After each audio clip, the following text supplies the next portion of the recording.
What's up, guys? How's it going? Little Tuesday night hangout. The first official, the Eagles have been in the offseason, yes, but the first official offseason Tuesday night hangout with the Super Bowl being this past weekend. Shout out to everybody in the chat. Ant-Man in the house, Anthony DiBona. That was a game. That was interesting, the Super Bowl. Yeah, it was. If you like defense, it was a good game, right? And then there's a little bit of scoring there later on in the game, but I think overall it was not what I expected at all. We obviously I picked the Patriots, you picked the Patriots. I thought their defense was kind of trending in the right direction. Maybe I didn't give as much credit to Seattle's defense, and maybe thinking that the Patriots offense can kind of just flip a switch because they were kind of just barely getting by each round, right? Because their defense was so good, but we said it all season long where I was like saying how I like the Eagles because it would just come down sometimes to like their defense versus the other team's defense. And in this matchup, I got it totally wrong. I thought Seattle's defense played out of their minds. Mike McDonald revealed after the game, or reportedly told his players something like that they had some sort of tell with the New England offensive line, and maybe that's why we saw them attack Will Campbell the way they did and utilize those late blitzes with the defensive backs, which is something that they didn't do a ton of all season long, but it seemed like they broke it out at the right time, and it obviously had the Patriots overwhelmed. But kind of zooming out, one thing that kind of stood out to me is almost kind of the similarities between the way the Seahawks have been built and the way the Eagles have been built, and could potentially like take their same path moving forward too. So that might be something that I want to dive in as well. Oh, there we go. Okay, another thing to talk about Eagles related. Shout out to Jay Davis. What's up, man? With the member for 17 months. My cousin. The kicker should have won MVP. It was that way for a little while. It was a 9-0 at halftime. Also, by the way, I'll just go ahead and throw this out there too, because I did see some people. I think the vast majority got the joke in the statement, but some people that were commenting whenever I said it was the Eagles that missed an opportunity in my last video, the Super Bowl recap ish, and then moving on to Eagles news. But the last video that I dropped, that's what I mentioned there. It was not the Eagles missed an opportunity with Kevin Patullo, right? Like we all, I shouldn't say we all because I got a couple comments, but the vast majority of us, I think, understand. It's like, look, the way things were with KP, there was no chance. What I was saying and kind of implying there, obviously some movie clips and sarcasm, but basically, had the Eagles had an average offensive coordinator, had they had a competent offensive coordinator, then like you were saying as well, of like, hey, Eagles defense, they can hold serve. We can be able to be in every single game. There's a chance. There's an opportunity. Obviously, yes, you give credit to what the Seahawks did, but, it's one thing to do that for a Patriots team, and it's another thing for what the Eagles did for 3 quarters effectively against Patrick Mahomes and the Chiefs offense last year. So, obviously, I am biased, but that was where I was going with it more so. A missed opportunity when you look at the 2 teams that represented in the Super Bowl had the Eagles had any sort of competency at the offensive coordinator spot, but we did not, as we all know. Yeah, if you look back before the season, right, it was like nobody saw that matchup coming in the Super Bowl. It was like, if anything, it was quite the opposite, especially with the Seahawks, because there were a lot of people thinking like, what are they doing? Like, they traded away Geno Smith, they traded away DK Metcalf, they're going all in on Sam Darnold. They're like, wait, what? This is their strategy? Like, what's going on? And then obviously you fast forward 3-4 months and we all look like morons, and they did exactly, they kind of did similarly, like I mentioned before, to what the Eagles did when they blew it up and they traded Carson Wentz, and they're like, all right, we're going to embrace. They didn't have a young guy in Jalen Hurts there. They went and pivoted to Sam Darnold, but it all worked out for them, right? They invested heavily on the defense in recent years, and I'll just get into it now where you look at, they went in 2023 with Devon Witherspoon, a cornerback in the first round. Then they went Byron Murphy, interior defensive lineman in 2024. So kind of like the inverse of what the Eagles did with Jalen Carter and then obviously Quinyon Mitchell. Then this past draft, their first 3 picks were an offensive lineman, a safety, and a tight end. And if you look right now at the Eagles mock drafts in 2026, it kind of looks like there are some people that have the Eagles taking those 3 positions, whether what order you want to argue or with their first 3 picks. So could the Eagles somewhat kind of adapt the strategy that the Seahawks have utilized this past season to kind of help their script? And obviously that the Seahawks hired Clint Kubiak, who has now moved on as the Vegas head coach. But guess who he coached for several years in Minnesota? Eagles offensive coordinator Sean Mannion. So that's like kind of another connection there, right? I'm not saying Sean Mannion is the next Clint Kubiak, but I'm just saying there are certain ways here. And like I mentioned, the DK Metcalf trade, there's talk about, will the Eagles trade A.J. Brown, right? It seems crazy that the Seahawks traded away DK Metcalf for a second-round pick, but there's talks that maybe the Eagles trade A.J. Brown for a second-round pick. So I'm not saying any of this is definite, but I'm just kind of pointing out the similarities between the two teams. And one last thing to touch on is I've been very critical, you've been very critical of the Eagles' kind of tight end room in recent years and how they needed to draft tight ends. And if you look at both the Rams and the Seahawks, who people viewed as kind of 1 and 2 in the NFC, they both have continued to invest in their tight end room. And Seattle especially, even though they had Noah Fant there, they drafted A.J. Barner in the 4th round in 2024. They drafted Elijah Arroyo in the 2nd round this past year. Granted, Arroyo didn't contribute a ton, and they eventually ended up releasing Noah Fant, but it just shows you that kind of having that factory in the tight end room and the way these offenses are going and the way the Eagles offense is going and that Shanahan, McVay kind of scheme, they like to utilize multiple tight ends at a time. And that's something that the Eagles could look to do this offseason, whether it's bringing Dallas Goedert back, drafting somebody, signing a Cade Otton and drafting somebody. Like, I wouldn't be surprised to see them kind of revamp that tight end room as well. Lots of options, and the free agency is right around the corner.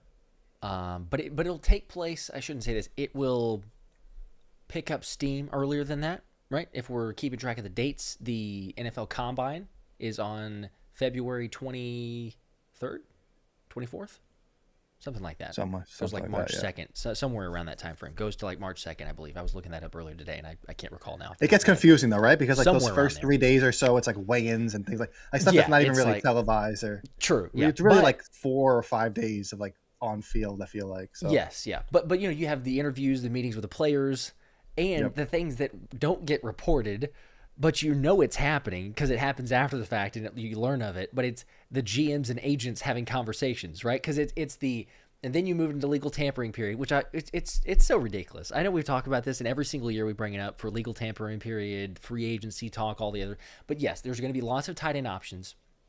It's just hilarious. March 11th, whenever free agency hits, it's like, oh, they can officially sign now. Okay, cool. But it's already been announced because of tampering period being allowed on March 9th. But then March 9th is not even really the start of it because tampering period, it was a little bit better last year. It was still not great because it's like, tampering period started. Wow, in about 30 minutes, we have a contract that's been signed. You mean to tell me that the agent and the GM were already talking through that and got everything ironed out in 30 minutes?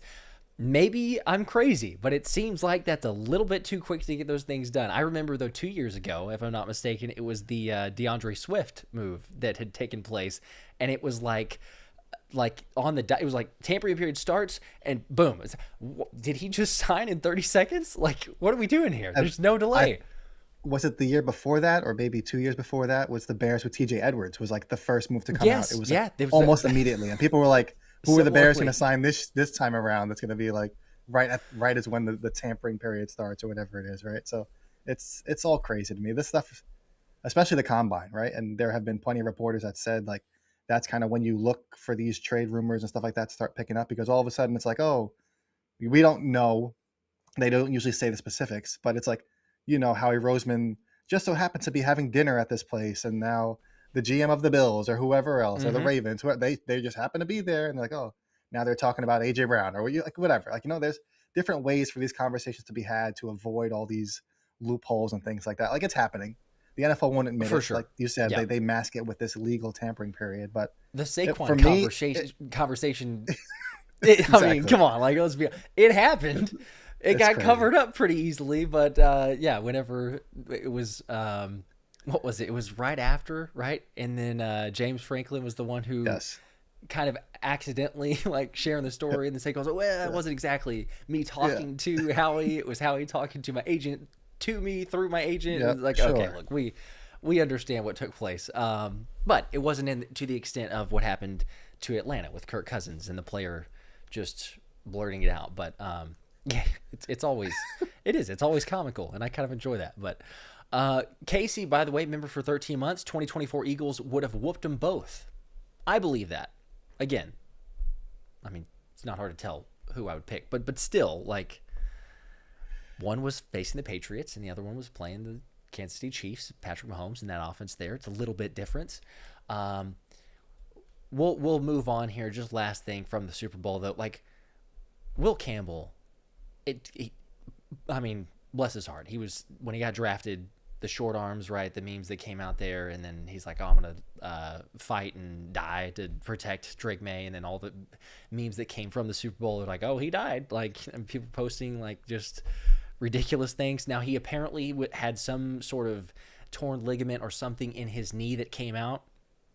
It did make me question if that's, and I hate it, but this is the day and age that we're in, because you always like, is that legit? Is that covering up? Right? Like, it made me think of Jake Elliott when he had the misses earlier, and they're like, oh, but he was dealing with an injury. Maybe he did. He struggled this past year. We haven't heard anything about another re-injury. But as poor as Will Campbell played, I mean, it was literally like they're blocking 4-on-4. I know that Seahawks only rushed for the vast majority of the game. They did blitz some. The Eagles never had to. Reminder for Super Bowl 59. But it was just a total mismatch. So couldn't even hold up for like a second.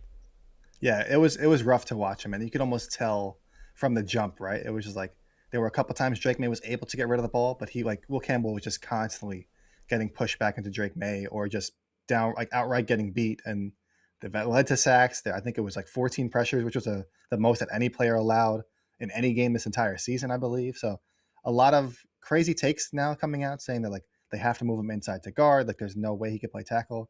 I don't necessarily agree with that. I think maybe he was a little injured. Maybe Seattle just had a phenomenal like game plan to attack them. They said, like I mentioned earlier, that they had some type of tell on the way that the offensive linemen were playing from New England, with just that was kind of just giving away that whatever play they were going to run. So they knew when to attack what. Like it was clearly something on tape that they found and took advantage of. So then there are a lot of offensive linemen, and whether they're former offensive linemen, current offensive linemen. I know Teron Armstead came out and said like he was almost trying to play like he's like a Lane Johnson, like this massive body with these long arms, where he was doing a ton of like vertical setting instead of trying to go out and attack the guy. He was kind of just playing on his back feet the entire time, which is never going to be favorable, especially against like these power rush moves and things like that. So I think I loved the way that Mike Vrabel kind of came out and was like, we're not moving him. He's going to be our left tackle, because you kind of have to get ahead of that, right? Because otherwise, especially a young player, he already didn't talk to the media after the game. He was clearly annoyed. Like we used to talk about how passionate he was when he first got drafted. Like you got to kind of just nip that in the butt early, and kind of this way, this is not festering in his mind all offseason long. Like, are they going to move me inside? Like it's a young player. His first year in the league, he played well for the most part. Obviously on the biggest stage, he got destroyed, which sucks. But I don't think this is now you have to move him inside. He's a terrible left tackle. Like let's calm down just a little bit. It is, yeah. There is a like, hey, a player just early returns.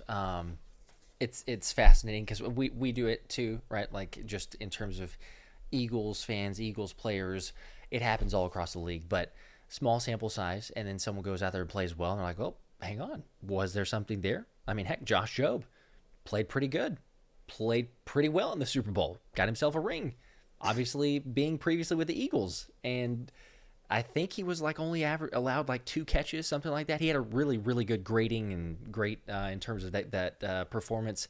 Really, for most of the season, there were a couple times the Rams. I mean, they carved up Seattle every time they played them, basically. So that's a little bit different. But outside of that, like Josh Jobe played really well. I think it shows that a lot of the guys that come in, they have some talent, they have some ability. If they're in the right scheme and they're used in the right way, then sometimes, you see someone that doesn't do quite as well, but it's like, let's hold up, as you're saying, be a little patient. Don't say someone's necessarily a bust, because sometimes they are, and then sometimes we get proven wrong. So, and vice versa. It works for both sides. Shout out to all you guys in the chat, as always. Josh Morgan was saying offseason just started, and I already missed football to kick the chat off. I forgot to mention that, but yeah, it's I feel that way. Anthony does not feel that way. He's not felt that way for quite some time. Because the OGs know this, but he's been ready for these mock drafts and already done a couple. If you haven't checked those out, thephillyspecialshow.com. He'll have many throughout this whole course. Also at DiBona NFL on X or Twitter. But yeah, I mean, it takes a little bit for me to kind of fully get into this off-season mode. I don't know. It's just, we're just two different people. But Imam, I appreciate it too. I saw the comment. You guys are the best. We appreciate that. All you guys, thank you. Yeah, Anthony's just a little bit more excited for the team building process. But I know that we got to get there, right? Because like people like me, it's just kind of like you can't live in the past. You gotta move forward. The only way they get back to where they want to go, where we've been previously, is making the right moves, and that starts, as you said, there with. I mean, technically, it's what, like the transition tag, franchise tag is February 17th, but that's almost like a calendar date that I throw out because Howie never does it. So that'll just be one you just move straight onto for free agency, like we were talking about. But yeah, there's lots of things that Howie's going to have to do and moves that we're going to start seeing.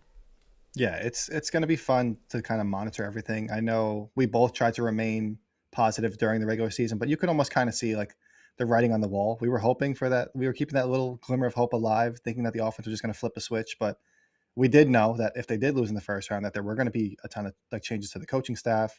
Obviously, there was going to be free agents. Are they returning? Are they not? The AJ Brown question kind of looming over all of it. So to me, I always get excited for the draft and things like that. But now also coupled with the coaching staff changes, and it looks like it's going to be an entirely new offense. They didn't bring in one of Nick Sirianni's friends to kind of like a Jim Bob Cooter or a Matt Nagy because he had like connections. So they're really pivoting hard in a different direction. Maybe is it too much to an extreme for some people? Sure. I already know people are upset that Jeff Stoutland left and this person left, that person left. Like I get it. But at the same time, I'm choosing to have that glass half full attitude like I normally do, depending on how you view me on Twitter. Some people think I'm the most negative person in the world. I don't know how, but that's another topic for a different day. But I'm excited about like all the coaching changes, and now heading into free agency where we could see, like I said, the tight end room kind of revamped and the offensive line room, depending on what happens there. Do they make changes there? Do they add some free agents that have ties to the coaching staff? Or there's so many different ways that they can go, and I choose to be excited about it all and not just dwell on how terrible last season ended. I think you have to. I mean, some people will be pessimistic, and that's just understandable. But I just like there is a fine line. I understand it. Like, be realistic. Don't be over. It's like, don't be the idiot that's like, hey, we're on a 4-game losing streak or something like that. Yay, and it's all. But like, there is a difference of trying to find some positivity and some optimism. And typically, if you go looking for negativity, you'll find it. If you go looking for positivity, you're going to find it. Try to be, cautiously optimistic, I guess, is the best way to describe where I'm currently at. But still, yes, believing in that. Ultimately, we got Jalen Hurts, which, by the way, I'll mention that here in a second. Really quickly, though, Fanny with a 10 bomb. Appreciate that, Fanny. Thank you. Says, hey, Josh and Ant-Man. Thank you for an amazing season, pre and post. You guys are 5-star. Here's to many more blessings always. That means a lot. Thank you very much. very Hopefully the offseason is just as entertaining because, like Josh said, I'm going to be firing away mock drafts, and I got the meeting tracker up there already. It's got over 50 players that the Eagles have reportedly met with during the pre-draft process. I've got a lot of stuff coming. I got my mailbag coming tomorrow if anybody wants to submit a question. One of my recent tweets at DiBona NFL, you can submit a question there. I'll try and answer in my mailbag. Then after that, I'll probably have another mock draft, my third mock draft of the year so far. I'm trying to do one at least each week, and maybe we'll dive into some free agency kind of stuff like that as well. Ooh, there we go. See, it's already hit the ground running, but just gonna get that much more. Keyshawn, I believe, with the 2. Do you think they convert Johnny Wilson to a tight end? I do not. I think that, like you were saying, there's lots of options for free agency, and where Sean Mannion will go, I don't know. They like Johnny Wilson. I am curious with the new offensive scheme how he fits in there, or what might change. We've seen Johnny be an incredible blocker in terms of wide receiver, and you kind of use him as a mismatch in the run game because you line him up, force a team to possibly have to play nickel because they're like, yeah, they got 3 wide receivers on the field, but it's essentially like another tight end because of his blocking ability. I don't know. Like with Sean Mannion, though, does he view him in a positive light, at least enough to get him on the field for some of those instances, or is he trying to bring in some of his own guys for tight end wise and he doesn't see the field? It'll be interesting to see. Probably somewhere in between, but I can't imagine that Johnny Wilson goes to a big switch or a full switch of official tight end on the team. Yeah, I don't think he'll change positions officially, but one thing to note is, and Johnny Page on Twitter, and he's part of the Eagles Pin Pull Network that you could follow over there. But he put out a great thread kind of highlighting the Packers' go-to plays, like their kind of staples in Green Bay's playbook that Sean Mannion is probably going to adopt a lot of those in Philadelphia. And there were times, and I know this might upset some people, where they do utilize 11 personnel in like a very tight, condensed formation, right? Which we know didn't work for the Eagles last season. Nope. But now think of if you're replacing a guy like Jahan Dotson or even Devontae Smith, however you want to do it, with a Johnny Wilson, where they're going to have run blocking responsibilities out of those packages. That's a major upgrade in the blocking category, right? So Johnny Wilson could be a unique and potentially really good fit in that role if they do rely more on the wide receivers to block, because that was kind of his bread and butter as during his rookie season, right? And it seemed like he was taking a step forward as far as a pass catcher and maybe his involvement as a pass catcher in the offense before the injury. So now, hoping that he's fully healthy heading into 2026 in this offense, I think it could actually mean he could be the wide receiver 3 if he's fully healthy, and they are going to go with this kind of more run blocking, relying on the wide receivers. He kind of fits that mold more so than a guy like a Jahan Dotson, who we all kind of think isn't going to be returning, or even a Darius Cooper because of his size. So it's going to be interesting to see what they do with him, but I don't think a full-time shift to tight end is in the cards for Johnny Wilson. Yeah, I'm in agreement with you. By the way, really quickly, going back to a couple points. I was mentioning the Jalen Hurts that I was going to bring up, which I will. Anthony said a second ago about the hypothetical, so nobody freak out about, what if, because he said what if. I was not saying this is confirmed or anything like that, but there's every single time somebody that's like, negativity for A.J. Brown, right? But if that did happen, in the analogy that you used with the DK Metcalf similarity, that would mean by default that Devontae Smith turns into JSN. So yeah, it would be fine either way. But when the Eagles are the best, we know they're both playing locked in. Everybody's said it. You understand. And we will probably, I'm sure, get to the AJ Brown comments from the Micah Parsons podcast here in a bit. So we will talk about that. Jalen Hurts, though, real quickly, the only active player to be in the in the quotes Super Bowl Legends Club. There was a pregame ceremony called the Super Bowl Legends, and you got all these Hall of Famers, minus Eli Manning, all these Hall of Famers, and Jalen Hurts, the only active player. Like, I love it, but it's also like, some people going, why is he there? Does he legit qualify as a Super Bowl legend? Why are there no other active players that are in attendance? And it's, there's a lot of takes you could go with on that. I understand that you go back and look at a lot of the past Super Bowls. If we're going to take a Super Bowl winning MVP, then Patrick Mahomes, fine, knee injury, maybe he didn't want to show up. I don't know. There's been no confirmed reports that I've seen that he was invited and declined. But even if that was the case with the ACL, okay. But Matt Stafford was right in the area. He accepted the MVP award. And you would think if they're just going like, hey, let's invite, all the past Super Bowl MVPs, just bring him on down because he's already in town. Stafford was not there. It's Jalen Hurts with a bunch of legends. It was just so funny to see like the outrage on social media about him being included in that group, because like there were people replying with like the meme. I'm sure people have seen it where it's like the soldiers lined up and then there's like one guy in like a clown costume and they're like saying that was Jalen Hurts. Yep. It's funny to obviously mock it because like you said, Patrick Mahomes maybe it would have been the first choice, which is 100% fair. But I also think it's pretty cool to see Jalen Hurts kind of included in that group, especially because some of those guys are guys that he has mentioned that he's looked up to, and he's talked to Peyton Manning obviously on the phone a ton, and Tom Brady always praises Jalen Hurts whenever he's always like the Brady player of the game whenever it feels like he has the game from the booth. So I think it was cool to see Jalen Hurts kind of get his flowers because he is disrespected so much. And sometimes we do lose sight of how good he played at the highest level, because obviously he lost that first Super Bowl, but he did legitimately outplay Patrick Mahomes. And people like to forget that. And they say, oh, he had the fumble, that's why they lost, whatever they want to say. But when the lights are the brightest, and we've said this over and over again, no matter how you want to criticize Jalen Hurts for whatever he does during the regular season, in the Super Bowl against the best quarterback of this generation, he has outplayed him both times. So it was kind of cool to see him get his flowers on that stage and kind of ruffle little feathers on the way as well. It was. In the meantime, you got people comparing him to Sam Darnold. But, I'll admit, I did not think, well, we said it to begin this, but I thought the Patriots would win. I thought that Sam Darnold would revert back to a shade of Sam Darnold that we've seen. I thought there would be some sort of turnover, whether it's interception or fumble or maybe multiple of those. I did not expect him to take care of the football. He made a couple good throws. He missed a couple. The JSN could have had a 90-yard touchdown early on if he had hit him there. But you know what? Didn't turn the football over. So kudos to him. Won the big game.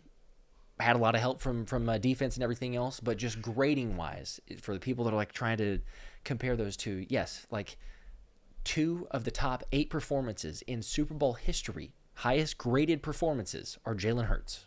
So, I mean, what are we doing? He's got records for longest or most rushing yards for a quarterback too, and that would be one thing if you said, oh, well, he's got a crazy amount of rushing yards, didn't throw any passing touchdowns, right? Didn't have a good completion percentage or something like that, throwing the ball, and he was just running everywhere.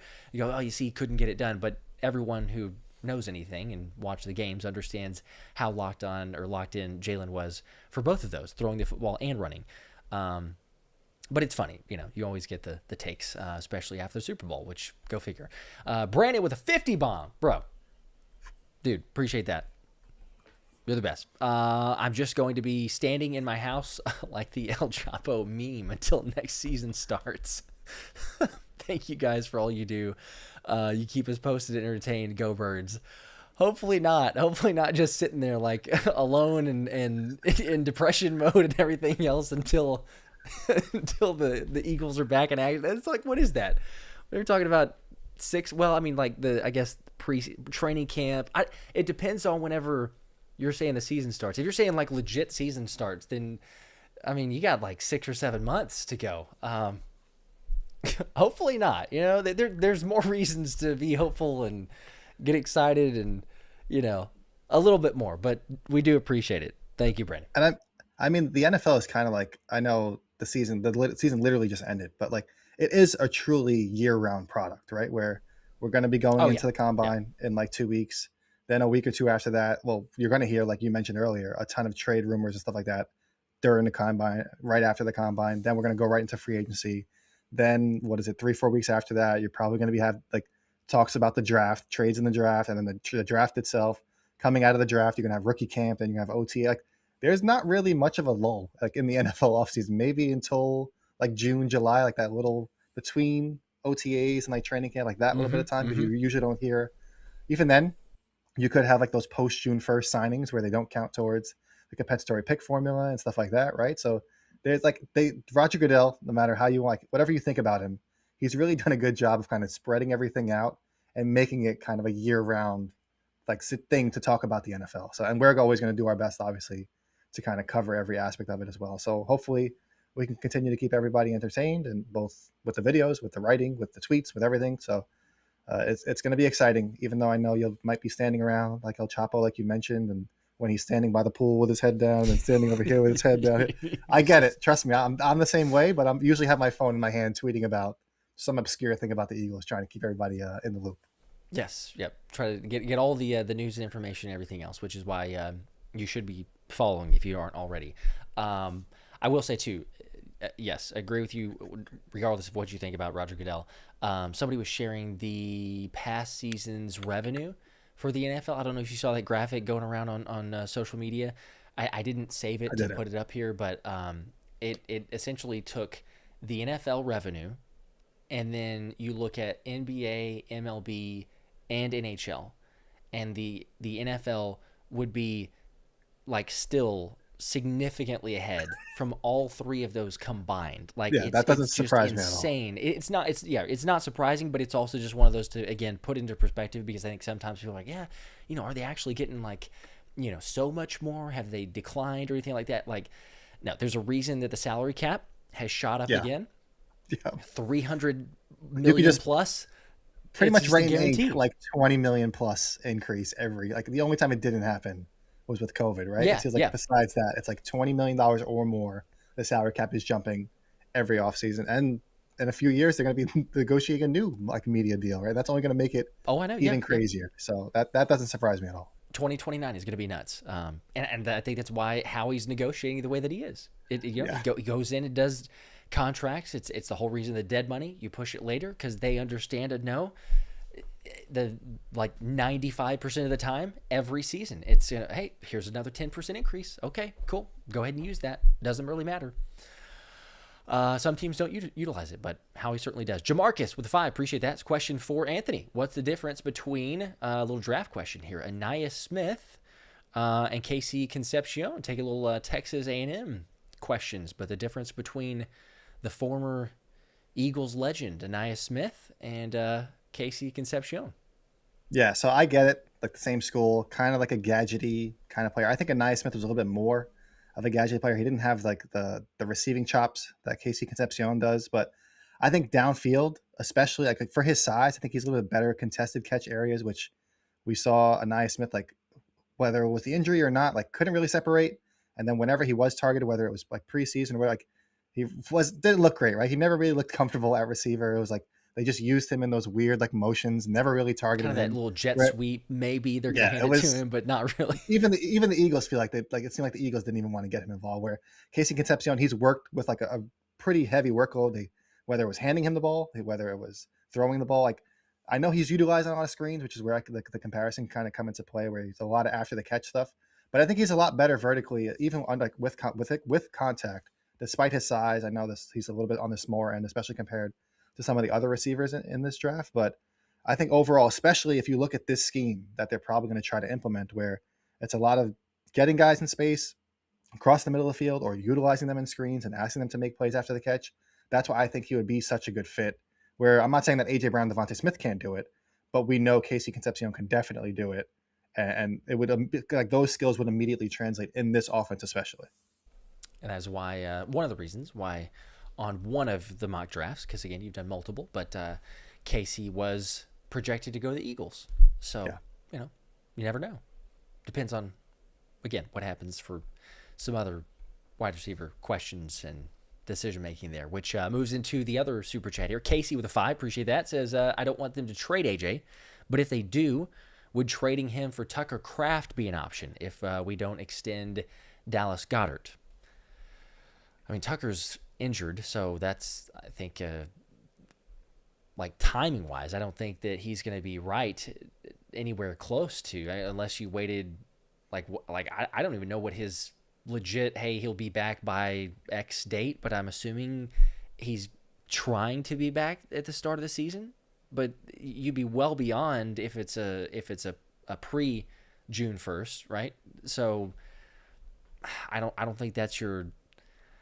If you're holding out, I don't know. Like, maybe I'm misinterpreting this chat too? Is it like separate items, like thinking to potentially get Tucker Kraft after the fact? Because if it's like a trade AJ in some sort of package and get Kraft along with other things for Green Bay, then I would be that's just you're holding out hope for, like, oh, get him healthy and then maybe we can go ahead and trade AJ Brown. So I don't think that's realistic. But if you're meaning it in a sense of like they trade AJ for something else and then they look to get Tucker Kraft eventually, I mean, maybe because there's a connection with Sean Mannion, but Green Bay, and remember, it's still Matt LaFleur's offense, so he didn't go anywhere, and Tucker Kraft got used like crazy. So I don't think they're really wanting to give him up. Yeah, I don't know like if that would make sense because, like you mentioned, Tucker Kraft's coming off the injury. He's also going to have to get paid relatively soon, right? So that's another factor. I feel like the Eagles, if they're going to trade for a player, because I feel like ideally you're going to trade AJ Brown for like a pick and then some type of player that's already on a deal that you don't have to worry about extending them immediately or within a year or two. Like especially like a younger player on a rookie deal would be ideal as well. Like that maybe has fallen off somewhere else. So a team like Buffalo, for example, right? Like maybe trade AJ Brown there because they obviously need receiver help. And then a guy like Dawson Knox, who's their second tight end. He's on the final year of his deal, so he would only have him for 1 year essentially. But to kind of like give him like the either the top tight end spot or that second tight end spot, depending on what you do there. You have him locked in for a year. He can block better than?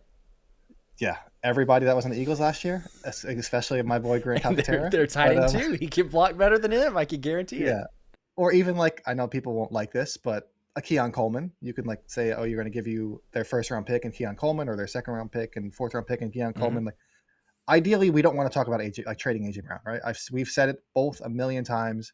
Trading AJ Brown does not make this team better. We all understand that. But if it has reached the point where they need to separate or whatever, we're just talking hypothetically because obviously the super chat mentioned it as well. So Ideally, like I said, you want to trade AJ Brown for as high of a pick as possible, and then kind of like a cheap player that's already locked into a deal. But since you mentioned the tight end, I'm just throwing Dawson Knox as a name out there that he's not the starter on another team. The team does need a wide receiver, so like it could potentially be a match there in that regard. I like that. I mean, I could definitely see some positive I mean, again, like it's a low bar because of what we saw from tight end 2 and everything else. But Yeah. but especially if you're talking about like, hey, Dawson Knox there, and then there's another guy, whether it's a drafted tight end with a lot of potential upside, especially in the receiving game, or someone from free agency. Mention a bunch of different guys, but like a I don't know, just thinking you get a K Dotton / Dawson Knox tandem of tight end there, like just saying That's quite an upgrade. a little yeah, a little bit. No offense to Dallas Goedert, of course, but like we're just under the impression here as well that it's like it's unlikely that Dallas Goedert returns. I understand last year we kind of thought the same thing. A lot of conversations, a lot of topics like, yeah, he's probably, I just don't envision it. Obviously the health concerns as well. He's probably going to get paid somewhere else, but like he's coming off of a career year. And I've seen the comments of like, well, but the Eagles could save some more money, or at least in terms of dead cap, if they were to extend him longer, you can push it out further. Fine. But in terms of just the cash value, because that also is the factor, and what they were doing last season, some of the moves that they made or the decisions for Jeffrey Lurie, cash being different than dead money, or the cap hit, I should say. Those two things kind of in tandem there. But I mean, legitimately, this time, it just doesn't feel like Dallas Goedert's going to be back. Yeah, I thought that, and now I almost feel like the more I look at the dead cap hit, and especially if they are going to trade an AJ Brown or whatever, like they are going to have to kind of factor in, like at one point it's too much dead cap, like maybe we should just bring back a Dallas Goedert because their tight end room is so barren that, like you mentioned, if they do structure it a certain way, they are able to, where instead of taking the 20 million dead cap this year and he's not on the team, they can actually lower that number, have him on the team, and spread it out over more years by adding on void years or whatever to his new deal, right? So ideally, I feel like that might be the best solution for both sides, especially if Sean Mannion likes Dallas Goedert. And I've criticized Dallas Goedert for his blocking performance this past season, where that was kind of a calling card for him. But it wasn't just Grant Calcaterra. It was Dallas Goedert too, really struggled as a blocker. Mm-hmm. So if he kind of comes back and says, listen, I'm going to embrace kind of playing that Tucker Kraft role that he played in Green Bay, right, where they're both South Dakota State tight end, former South Dakota State tight end, so they kind of have that in common. But I think Dallas Goedert could be a fit for Sean Mannion's offense with a lot of those. They just like kind of spam out routes with the tight ends and rely on them to block, which is what he's definitely capable of doing when he's at his best. Obviously, last season, nobody really blocked good at all on the Eagles offense, if we're being honest. So financially, it makes sense, but that doesn't mean that they shouldn't. And I said this about Dallas Goedert. I'll say it about Lane Johnson. If they both are back next season, I feel like the Eagles still have to operate as if they're not there, where they need to draft these and address these positions early in the draft, whether it's the first round, second round, like third round. In one of those first 2 days, I feel like they need to address the offensive line. They need to address tight end, and ideally add guys in free agency as well to kind of develop, come up the pipeline too. So you could be talking about Dallas Goedert, Dawson Knox, and draft a tight end. Maybe your three tandem there. That's not too bad either. We might just anything but bringing back Grant Calcaterra, please. That's all I'm asking. I know that's the one ask. It is interesting though to hear you say that, because I don't think that we've talked about this publicly recording wise, but like you just said, that there's more of a thought or belief, or at least consideration for the Eagles to bring back Dallas Goedert, and it makes sense for the reasons that you said there. So since this is the first official stream of the offseason, then you know what's coming next. Percentage wise, I mean, what are we talking about here? Percentage that Dallas Goedert returns to the Eagles. Damn, put me on the spot. Because I still don't feel great about it, right? It's not like I think it's definitely going to happen. Yep. So I'll go like 60%, 60-40 that he's back. That he's back. I think that's huge. I mean, chat, let me know too. I personally, if I had put that out there before knowing, hearing what you were saying, I would have probably said that you were like 25% that Dallas Goedert was going to come back. So for you to say 60, I mean, that's a pretty big deal to me. I would take that. And it's also not something that I personally think they should do, right? I'm just kind of Right. operating. You're just getting the text from Howie, but under that's the- fair. That's understandable. Yeah. this is going down a dark path, but it's just more so just like seeing what the offense is going to like try to be or try to emulate, whether it's the position coach changes, like we mentioned with Ryan Mahaffey coming in and being the tight end coach / run game coordinator. Like they're going to want their tight ends to be big, be able to block, and we know Dallas Goedert can do that. He obviously struggled last season, like we mentioned, but he can do that. He's capable of doing both of those things at a very high level. So if he does kind of want to bet on himself again, or maybe sign like a 2-year deal where, like we mentioned, it makes financially a ton of sense for the Eagles to do so.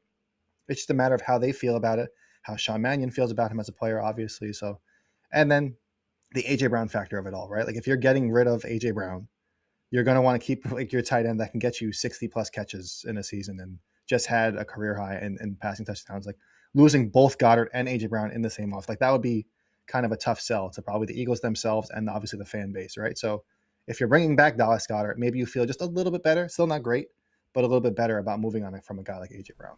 That's true. Yeah, I could see that. Where it's one of the two at least.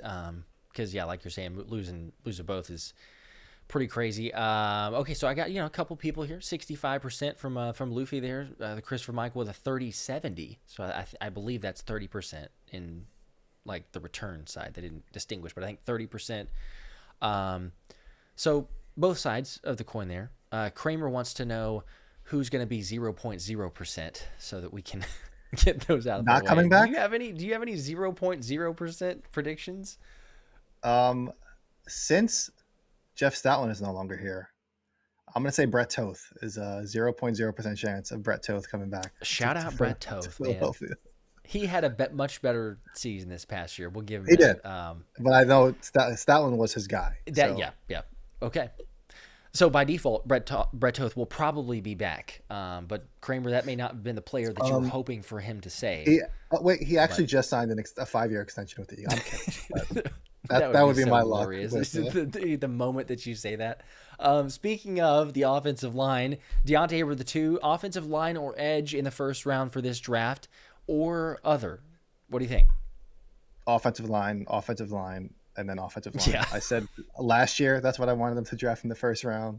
I think maybe the year before that I was probably calling for their offensive line. It's just like the writing's been on the wall with Lane Johnson. It obviously went like the train really went off the tracks this past season with the injuries, and the Eagles just can't rely on him staying healthy. Even if he does return, they can't just assume that he's going to play 17 games and be good for the playoffs. And you can't.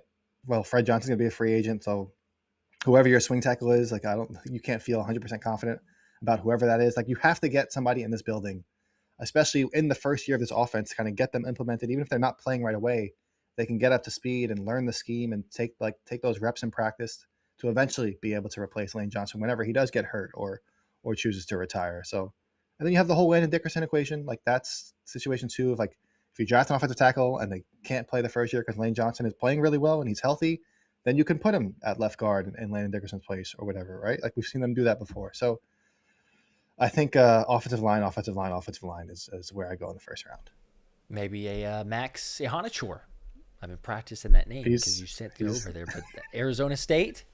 That's a Fran Duffy special. And real quick, shout out to Fran Duffy. I know they said this on the PHLY show, but anybody that does watch that show, Fran does a phenomenal job with the draft. And there were 3 players, and they mentioned this on the PHLY Eagles show, that Fran Duffy was very high on before last year's draft. And that was Gray Zabel, Elijah Arroyo, and Nick Imanwari. Obviously, all 3 went to the Seahawks. 2 of those were key starters for them, and then they obviously won the Super Bowl. So before you know it, I think Fran Duffy's going to be working in the front office somewhere in the NFL. Wouldn't be too surprising, no. Yeah, it is always funny to go back and look at some of the players that people were high on or, doubted, I guess, and then you see how it turns out. But, yeah, that was pretty spot on, especially whenever you see players that make the Super Bowl and, like you say, significant contributors. So to our own horns, we were on the Nick Imanwari train, but it was for a lot of people. I don't think that we were alone in that. But yeah, dude was just insane. A little bit of an ankle injury for the Super Bowl, but still. Member for 6 months, it's Tay Gaming. Says, let's go. Excited for this upcoming season. There you go. Got a long way to go, but excitement for building the roster. potential changes or shifts that may happen.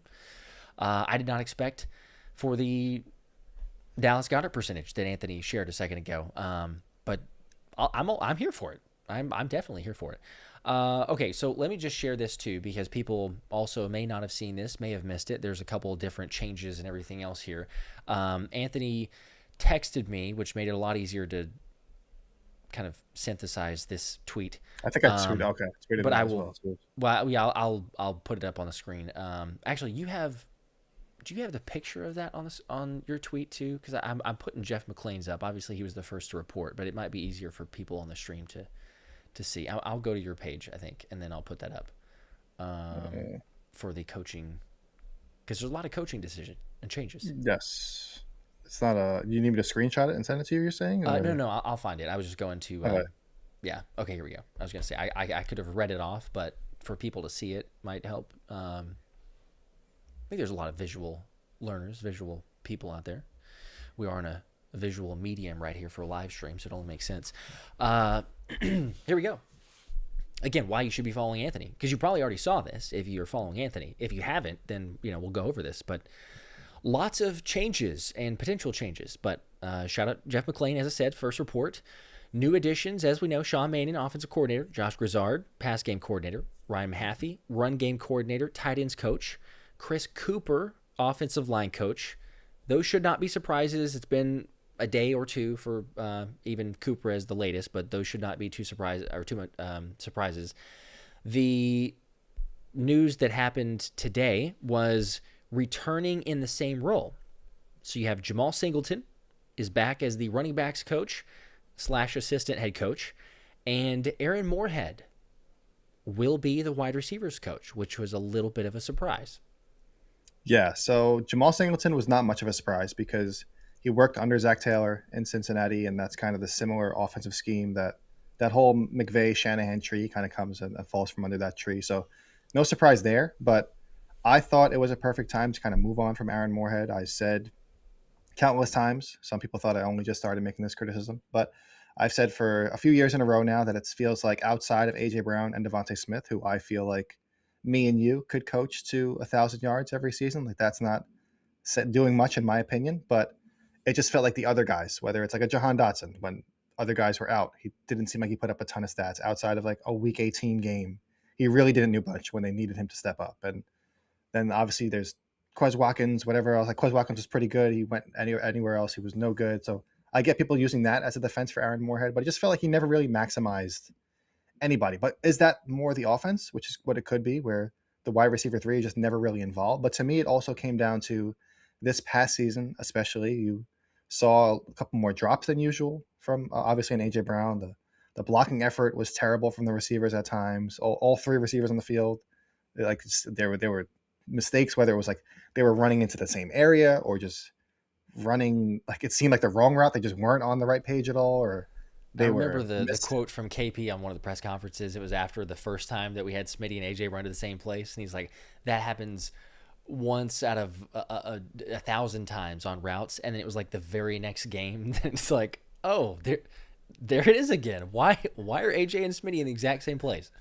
Yeah, and then there was like the random false starts that the players would have that would like kind of screw up a drive and kind of ruin momentum. So to me, that's like most of that falls on the position coach, right? Like, that's, your room should be buttoned up, especially 2 elite wide receivers. Like, they shouldn't be making these silly mistakes. And the players obviously have to take some accountability for that too, right? Ultimately, they're the ones making the mistake. But it just seemed like overall, considering how they are making all these other changes at significant spots, offensive line coach, tight end coach, quarterback coach, likely, like, obviously offensive coordinator, passing coordinator. So it felt like a good way for them to transition away from Aaron Moorhead and bring in somebody that has experience coaching wide receivers in this kind of Shanahan McVay scheme. But they obviously think Aaron Moorhead could do it. I could be proven wrong, and the wide receiver group looks much better next season with a new offense. So we'll see what happens. But I thought personally that it felt like a good time to make a change that I thought they should have made a few years ago.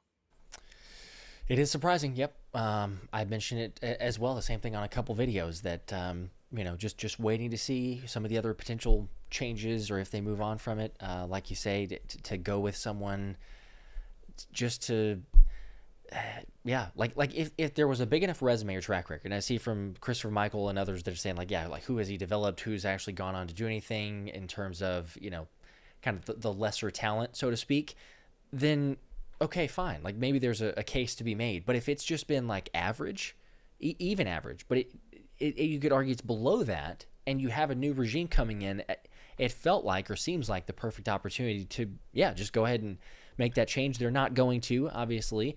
Also, some guys that are staying, it appears, returning, but the role is uncertain as of right now. Parks Frazier was the pass game coordinator. Greg Austin, assistant offensive line coach. Eric Dickerson, not the Eric Dickerson you're thinking of, offensive quality control coach. Montgomery Van Gorder, offensive quality control coach as well. Again, we don't know for sure exactly which roles they will be in, but Jeff McClain confirms they will be returning. And then you've got futures uncertain with Scott Loeffler, who was the quarterback's coach, and we all know Kevin Patullo. He's not been officially fired. Yeah. So one other name to add to that returning but role uncertain. Oh yes, is something that I actually reported on Twitter. It's not on that list, but I reported tonight, according to a source, that assistant to head coach Cole Peterson, who joined the team last year, he will be returning in 2026. So I know some people replied to that tweet saying like, "Oh, that's just the Nick Sirianni's replacement for Kevin Patullo, like his new right hand man, whatever." Like he didn't really have any ties to Nick Sirianni before this. He was brought in. You probably have noticed him for a lot of Eagles games. He's usually kind of like the unofficial hype man on the sideline. You see him in a lot of the mic'd up episodes, firing the players up. So his role obviously goes well beyond that. He wears the headset in practice. It helps get everything coordinated, but he will be returning for the Eagles in 2026. So just another little nugget to add on to that list. There you go. And I did find the picture in the tweet. So if you're wondering what Cole looks like, or if you have recognized him in a game or on the sidelines or anything, there you go. So yeah, lots of changes. I think the biggest one so far that reaction-wise, did a video about it yesterday. Offensive line coach Chris Kuper. You've shared your thoughts on Twitter, but for people that are not on Twitter or haven't seen or heard those, just overall consensus for a Chris Kuper being Jeff Stoutland's successor. Yeah, so unlike my list of 21 offensive coordinator candidates that I whiffed on, and Sean Mannion was not on that list, Chris Kuper was actually on my list of 5 offensive line coach candidates for the Eagles. So he's a coach that I connected to the Eagles like during the process once they said that they were going to be moving on from Jeff Stoutland, or he was stepping away, however you want to phrase it. But he was one of the few options that were available that had extensive experience coaching an offensive line. Now, there are a ton of arguments, and there's the chart I'm sure that people have seen by now where it's the 4 seasons that he was the offensive line coach and their rushing success rate, their pressure rate, all these other numbers, and how terrible Minnesota was. And I get it. Like I 100% understand that the Vikings offensive line was not very good, and they had a couple first or second round picks that did not pan out. In my opinion, it seemed like Christian Darrisaw took a big step forward whenever he was healthy under Chris Kuper. Brian O'Neill made the Pro Bowl again under him. And it's funny, though, at the same time, because if you look at especially last season, I believe the number was the Vikings used 25 different offensive line combinations, which is just absurd, right? That just shows you – I don't even think Jeff Stoutland could succeed with a rotation like that, right? Where I think it was like the Eagles game when they played them, where they were talking about how there was like one of the guards had to play center, and then they got hurt, and then now one of the other backup guards had to play center. Like nobody's going to succeed in that situation. So you can argue that he didn't get the most out of the talent there, or only this guy took a step forward. But I tweeted it out that there's a drastic difference with like how the Eagles view the offensive line as far as like investment wise, and obviously the talent that's already in the room compared to the Vikings, right? Like there's a reason Kwesi Adolfo-Mensah, the Vikings GM, was fired. Like they kind of whiffed on a lot of these recent drafts and decisions, and he was hired in 2022 just like Chris Kuper, right? So they both ended up leaving the team this offseason, but it's not like Chris Kuper had this absurdly talented offensive line room with an elite quarterback behind it that just failed. Like the quarterback play was subpar. You had Carson Wentz back there. You had an unexperienced JJ McCarthy back there. You had Sam Darnold back there last season. Like it wasn't the greatest like offense as a whole, right? And that sometimes they look really good, whether it's the play calling, whether it's the skill position players, whatever. But to act like Chris Kuper just totally sucked and couldn't do anything, I think that's a little bit too much of an extreme either. But he's in a tough spot because you're replacing a literal legend in Jeff Stoutland, right? But yeah, I also kind of want to turn the page back a little bit to 2013 when the Eagles first hired Jeff Stoutland. And I remember a ton of people saying, like, who the hell has Alabama had on the offensive line in the NFL? Like, that was before they had a run of like a ton of great like offensive linemen come to the NFL. It was like names that you would really, if you look back before 2013, like Alabama offensive linemen that were drafted, like not the greatest names. So there were plenty of people back then saying like, who is Jeff Stoutland? He couldn't coach anybody, like whatever. Like, so it's just sometimes you got to view the situation that they were in kind of separately and then give them a chance in these new surroundings, which I'm willing to do with all these new faces. And one last thing that I wanted to mention with the Aaron Moorhead situation, Ryan Mahaffey, who they brought in obviously as the run game coordinator and the tight end coach, he was actually the Packers wide receiver coach the last 2 years. So I'm not necessarily saying that he's going to be in the wide receiver room, but he can actually be that like the shoulder to lean on for Aaron Moorhead as far as like how to implement this scheme, how to teach the guys this scheme, and help with the wide receiver room and that like that transition as well, which I haven't really thought about up until this point, seeing their names listed to each other. But that could be a little bit of crossover that could help the transition and help Aaron Moorhead kind of stick around in Philadelphia. That's interesting. Yeah, I could see that. Maybe the fact that NFL experience might have saved him, kept him around. It seems like that is the thing. Did you play in the league? Right now. All right, yeah. You're still here. Others that have not played in there, you got D1 at least. Okay, we'll consider you. You'll be here. We may change your role, but that's not the end all be all for people that are wondering. Hey, is that? But there has been a lot of like, okay, you have an NFL experience. You've been hired to the role, or you're staying around. So something to be said for that. Christopher Michael with the 2. Appreciate that. KP and Moorhead should be cleaning bathrooms at most. WTF. So there's a strong take on that. I mean, KP shouldn't be here. We'll see if he ends up sticking around and they find a job for him, or if he moves on. But I think for both parties involved, it's best to just go ahead and say move on elsewhere, wherever that is, right? I mean, same thing for Brian Johnson. What happened back then, like, go to the Commanders, cool, wish you the best, kind of. I know some people know, but like, all right, moving on. But I don't know. Yeah, Aaron Moorhead. The Kevin Patullo situation is going to be like so weird to kind of work through, because we talked about how pass game coordinator has been filled now, obviously, right? Which was his former role before he was the OC. Obviously, OC has been filled. The role that I thought he could potentially play, like if he was going to stay around, which wide receiver coach. Now we know Aaron Moorhead is returning. So now it's like, where would he even fit in if he is going to return, right? So maybe it's like assistant head coach or whatever. Assistant to the head coach. Maybe. Yeah, well, no, we know that's been filled. Cole Peterson's returning. So unless his role is changing. Assistant to the assistant of the head coach.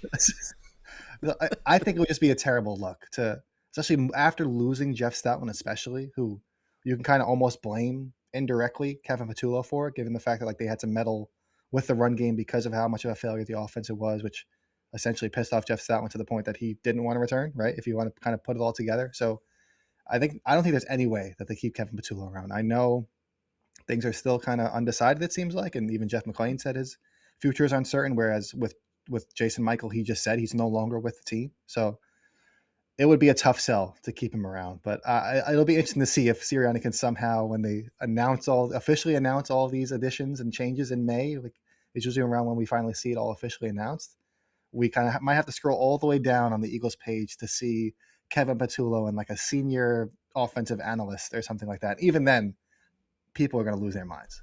Oh, yeah. Regardless of what role he does. But, yeah, if they were going to try to do it, it would be the quickest, like, just as much as they possibly could, get like a Friday news dump, and hopefully no one sees it. And it's like, wait, hang on. Did we miss like this? The Matt Patricia thing, right? Yes. Is he still there? What's happening now? Wouldn't surprise me. Deontay with a 5. Do you think Howie works his magic and trades back into the first round? He collected all these picks for that reason, right? I don't know. They're gonna have 1 first, 1 second, and then projected 2/3, 2/4, and 2/5 for the draft. So he should have plenty of capital. And again, that's, who knows what happens with other players if AJ is traded, especially if it's before the draft. He has another one and he tries to trade back up. I don't know. It'll be interesting. You know that he's going to make trades. If the right player is available, then sure, yeah, like it wouldn't surprise me at all if he's trade up and go get someone in the first round. But there's definitely going to be trades. Yeah, we saw it a couple years. Well, they traded up in the first round one spot last year, but the year before that, they got aggressive for Cooper DeJean in the second round, right? They packaged, I think, one of the extra thirds or whatever it was to move up, and people thought that was like such a big cost to pay at that time. But we obviously see how that panned out and how good of a player Cooper DeJean is now. So it'll be interesting to see. I personally kind of want them to have as many picks as possible because, especially with this draft, I don't think there's a ton of like elite talent at the top. I think on that day two is where you're going to find a good amount of that talent. So I'd almost like them to keep the multiple picks in each of those rounds and kind of operate that way. But I'm never going to doubt Howie Roseman's aggressiveness. And if they really like somebody and have them circled on their board, he is not going to hesitate to package that pick or a future pick to kind of move around. Or if he gets upset and somebody gets sniped right before that they had their eyes on, we'll see him drop out completely, which is what he did in the third round, I believe, last year, right? So it could go either way. He could trade back to get more picks, or he could use some of those picks, package them, and move up. So Howie Roseman's going to be busy regardless. We know that for sure. No doubt. And one thing's for certain. He's not gone with the trenches in the offensive side, offensive line in the last, I think, 3 drafts, if I'm not mistaken, the first 2 rounds of the last 3 drafts. So it's been a little bit for him to actually make a move and try to reinvest on that side, or at least the last 2 drafts, which is unusual for him because usually it's try to go with the trenches, even though sometimes like get a skill position player, and those are more exciting, obviously. But yeah, all things considered, when even the rumors, like, look, if Landon Dickerson comes back, if Lane Johnson comes back, if all the guys that we're wondering of offensively or offensive line are there, just the fact that we're even talking about a possibility Lane's more understandable because he's getting up there in age, but just the possibility for a Landon Dickerson to consider retirement, you can't go, oh, well, he's back, like, we're good. Like, there has to be a clear cut, like, oh, okay, well, there's probably multiple positions here that we got to take advantage of and try to solidify. So to the question earlier about, first round, I'm in total agreement, offensive line, but also Chris Kuper is offensive line coach, is set up to fail in the sense of, I think, people's perspective and expectations, as you said, with a Jeff Stoutland. No, but at the same time too, like, it doesn't matter who they would have hired. Like, out of the people that are available, it does not matter who they would have brought in. We would all, if the comparison is like, oh, what is he like next to a Jeff Stoutland? Jeff Stoutland's been 13 years, legend, like one of the best coaches ever in franchise history. Like, it doesn't matter who we would have brought in. They go, okay, whatever. So I'm again, there's some skepticism, not the greatest resume, but you brought up the 25 different offensive line combinations. That would have been difficult, as you said, for anybody. But he also didn't have the draft capital, like you were talking about too, with the draft or the picks that they had. He should here, like, if he couldn't develop some others because, like, well, okay, there's not as much potential, he should be getting a lot of great potential in this upcoming draft for what Howie Roseman does. So that is, if there's any reason or just kind of like, I'm not really too optimistic about the O-line coach, I get it. I totally understand that. But as we're talking about there, if he gets a much better prospect and can, turn things around based on that, then maybe it's good enough. We're not saying he needs to be the best coach in this operation, but at least they're saying we're going with a Sean Mannion approach, sink or swim, do or die. They're at least doing a 180. And you and I texted about this. We texted about this offline, but at least they're doing something. At least they're drastically changing something. Because if we were sitting here and going like, well, okay, they kept most of the guys and, they got an OC. You said it earlier here in the stream too, like just a Matt Nagy, someone that's there, but is it really going to be drastic changes here? It's drastic changes. It is going to be completely different. Now, does it work? That's a huge question. Jalen Hurts is going to be asked to do a lot of different things too. Reports are, and I think we'd all understand this or expect this, he's excited about that. He's welcoming the change. But this offense won't be or shouldn't be recognizable because of who they're bringing in and all of the shifts that we've seen. So the question will be, how many of the offensive players are going to be there? You think that there may be a few extra players that aren't, or at least the last time we were talking about this, for the offensive side of the ball. But I did like to hear the possibility of Dallas Goedert returning. So maybe one of two, if it's A.J. Brown or Dallas Goedert, one of those returning. But ultimately, I'm just excited about the fact that where we're at, taking things at face value, it's going to be different. Does it work? That remains to be seen. Yeah, it just seems like, and I wrote on my latest article for the PhillySpecialShow.com that I know people say like Nick Sirianni's a lame duck. He's just doing whatever they say. But at the same time, he does have to have the willingness for this change to happen on his coaching staff. And we know damn well that that was not the case with Doug Peterson, right? Where they were like, listen, you got to make some changes. Press Taylor's got to go. And he was like, no, that's my guy. If he goes, I go. And ultimately, that's what happened. It's what happened in Jacksonville. They wanted him to move on from Press Taylor. He refused. Ironically, Press Taylor was promoted to the Bears offensive coordinator earlier this week. So he's good enough for Ben Johnson's OC, but he won't. So, he's not calling any plays or anything. So yeah. But like with Nick Sirianni, it's just people hate him for what he does do, what he doesn't do, whatever the case might be. But it takes like some like true like self-evaluation skills to kind of sit back and be like, listen, I'm an offensive coach. Like that's my background. That's what I've done. That's what I played. Like to sit back and really just basically let the entire offense change like before your eyes. It's got to be humbling and it's got to suck for him. But at the same time, he's still willing to sit there and let it happen and embrace the changes. He talked about how they have to evolve, and that's exactly what they're doing, right? They're kind of giving this 33-year-old first-time offense coordinator the reins and saying like these people that they're hiring aren't just like Howie Roseman saying, oh, I really wanted this guy. Like these are people that have direct connections to Sean Mannion in one way or another. And I don't think that's a coincidence, right? So it seems like they're really handing the reins to Sean Mannion. And now Nick Sirianni is literally going to like sink or swim based on what happens with this 33-year-old offense coordinator, right? Because if it works really well, Nick Sirianni will return as head coach. If the Eagles struggle again and lose in the first round, then probably everybody will be gone, including Nick Sirianni. So he's taking a step back. He's embracing the change, and I kind of respect him for it because a lot of other coaches, including Doug Peterson, like I said, did not do the same thing. And obviously Jeff Stoutland wasn't willing to do that, and that's the reason he walked away. So another reason, just real quick with the Jeff Stoutland thing, and this was a tweet that I sent out, and some people took it the wrong way, where I said that Chris Kuper is like judged based on how his offensive line played in like Minnesota, but then the Eagles offensive line obviously struggled under Jeff Stoutland last season. But then I ended the tweet and I said, but nobody like me, you, the Hall of Fame, the best offensive line coach of all time, would not have done well with the Eagles situation last year, where it was Lane Johnson playing only 10 games, Landon Dickerson and Cam Jurgens literally couldn't move, right? So some people thought that was like, oh, that was me making an excuse for Chris Kuper, but then blaming Jeff Stoutland. I wasn't blaming Jeff Stoutland.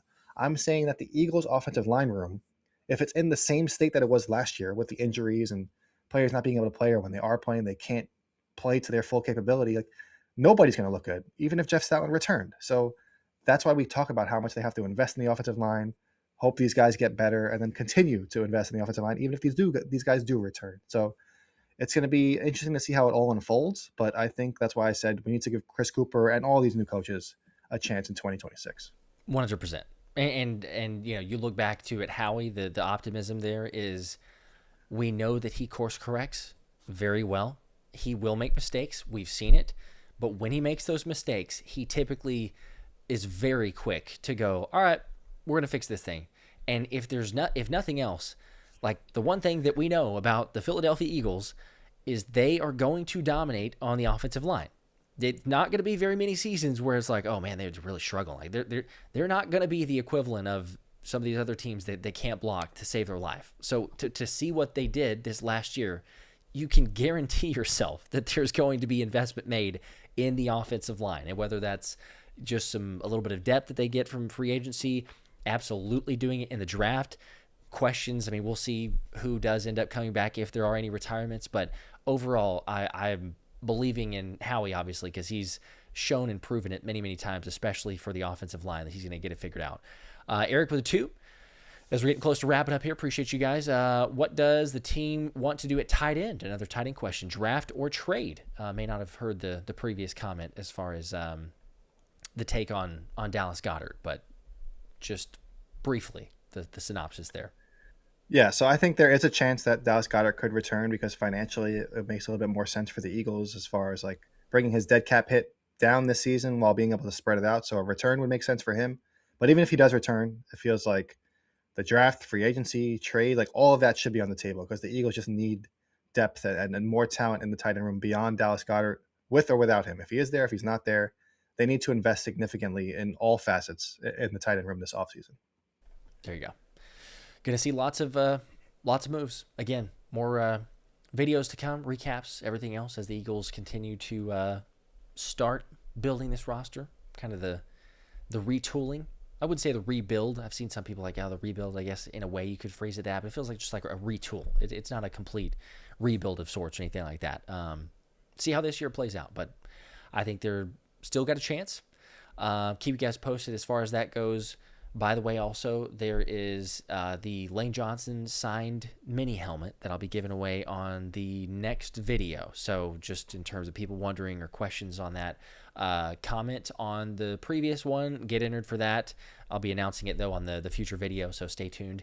And I think that was about it. Is there anything else that we didn't go over? Comments, questions, anything else that I didn't mention? I think we hit on we just pretty about much covered but AJ Brown. We were going to talk about the comments that he made about the team, but we kind of went around that whole situation as a whole. So I think we covered all the bases trade or there. Something like that. I don't think anybody really cares too much for it anyway. So we kind of that's beating a dead horse at this point. It really is. AJ Brown talk. Yes, that it is. So yeah, that'll do it for us. We appreciate you guys. Make sure to like and subscribe.